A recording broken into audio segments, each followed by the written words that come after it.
The deserts of northern Arabia. For thousands of years, nothing stirred here. No water, no shade, no mercy.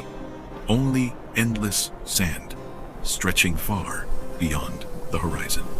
A heat that never broke, and winds that howled without rest. And when the storms came, they buried everything in their path. For centuries, the desert kept its silence. But trade would not wait. The ancient roots of the world had no choice but to cross lands like these. Harsh, unforgiving, endless. But still, the caravans pushed through, mile by mile, carrying silk, spices, and whispers of distant lands. After the silence gave way, what was once barren became a lifeline. The riches of the East found their path through these valleys. The desert that once offered nothing became the most coveted stop on the Silk Road. And here, it crossed the Incense Road. This was no longer just a passage. This became the knot where all trade was tied. As darkness settled, the caravans found rest. Fires lit the stone, and silence returned. The desert felt almost kind to visitors, but rest was brief. For in these valleys, strangers became traders. Goods changed hands. Silk from the east met incense from the south. Spices traded for gold. Stories exchanged for stories. In the heart of the desert, a marketplace was born. But rest was brief, for in these valleys, strangers always met. Caravans crossed paths in the desert. Words were exchanged. Then goods, from the silence of the sands to the heart of trade. But the desert never made it easy. Beyond the valleys and out, the open sands showed no mercy. And even here, within these sheltered walls, all the storms found their way. Winds swept through the canyons, carrying sand that stung the skin and buried the path. Caravans were forced to stop. Days were lost. Goods were ruined. Trade moved slowly. The desert always collected its toll. Those who knew these routes best were the Nabataeans. For years, they passed through these valleys, following the trail of trade. But one day, they discovered the hidden richness of this land. And here, they saw that a life could be built.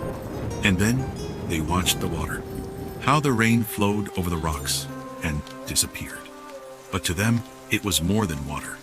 It was an opportunity. They could capture it, guide it, and give these dry lands a constant source of life. And they looked closer at the water seeping through the rock, slow yet constant. To others, it meant nothing, but to the Nabataeans, it was a secret.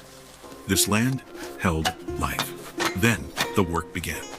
They kept going, day after day, without pause, carving channels into the rock, slowly shaping it. It was slow and unforgiving, but they did not stop. To gather every drop and lead it to their reservoirs, turning effort into survival. And it wasn't just people. The camels worked too, carrying life across the desert. Street of Facades. As the city began to take shape, these cliffs became more than shelter. Doorways opened one after another, not for the living, but for memory. And still, life moved through here. Beyond the carved cliffs, life moved in simple rhythms. The Nabataeans rested in cloth tents, then returned to the stone. They were not only building a city, but something greater. Here, belief and art were rising from the rock. Then the rains came. Water flowed through the channels, just as they had imagined. Into the reservoirs, it gathered slowly. The Nabataeans watched in silence, and for the first time, they knew it would last. Along the colonnaded street, the city opened to the world. Traders and travelers passed through. Cloth, spices, and food filled the path, changing hands along the way. This was more than a market. It was where worlds met. Petra was not built only for trade or survival. A unique example in the world, the Great Theater was carved into those hard rocks.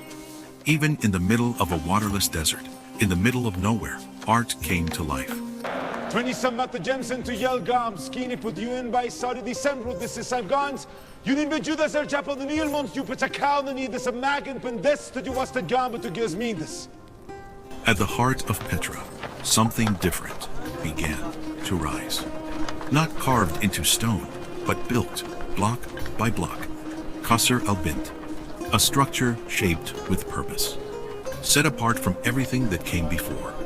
When it was complete, Qasr al-Bint became more than a structure. It was a sacred place, dedicated to Dushara.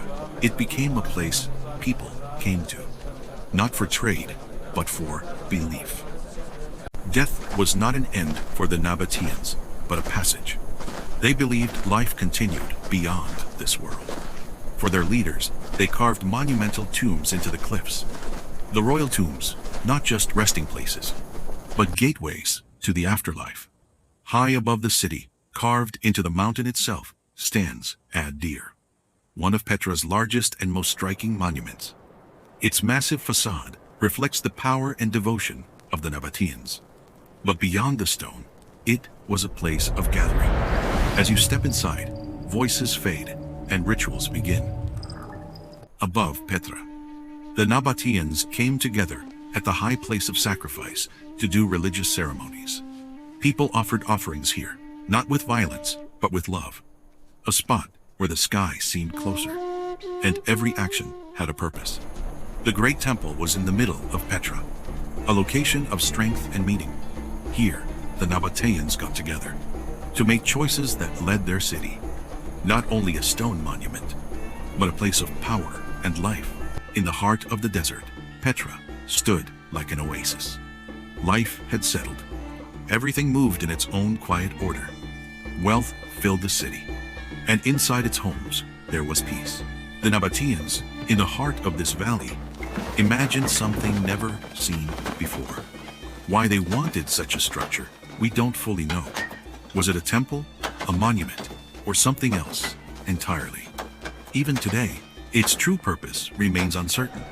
But many researchers believe it may have been a sacred place. One thing, however, is certain. This idea began to be carved into stone.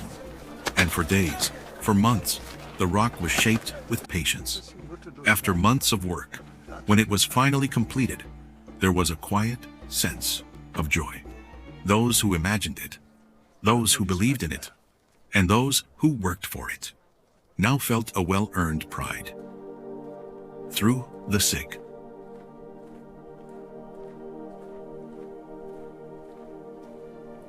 Al-Khazneh.